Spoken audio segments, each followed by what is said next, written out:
কি দরকার ছিল বা কি কমই ছিল একেবারে রাস্তায় আসতে হলো কিংবা জেল খাটতে হলো?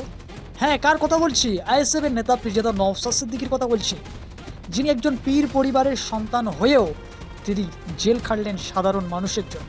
হ্যাঁ, তাদের অধিকার বুঝিয়ে দেওয়ার জন্য, তাদের অধিকার পাইয়ে দেওয়ার জন্য তিনি রাস্তার ধুলোবালিও খেলেন।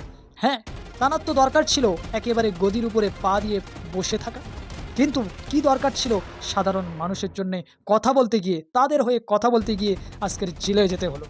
হ্যাঁ, সে আইএসএফের নেতা নওশাদ সিদ্দিকী, যিনি মানুষের জন্যে আগামী লড়েছিল, এখনও লড়ছে এবং আগামীতেও লড়বে। হ্যাঁ, তিনি কি বলছেন আপনাদেরকে শোনাবো। সম্পূর্ণ ভিডিওটা দেখবেন এবং আমাদের পাশে থাকবেন। আমাকে হুমকি দিয়ে চমকি দিয়ে আমার ভাঙরটাই চাই বলে গল্প শোনালে আমি ভয় খাবার ছেলে নয় ভাই। আমি আত্মসমর্পণ করব না।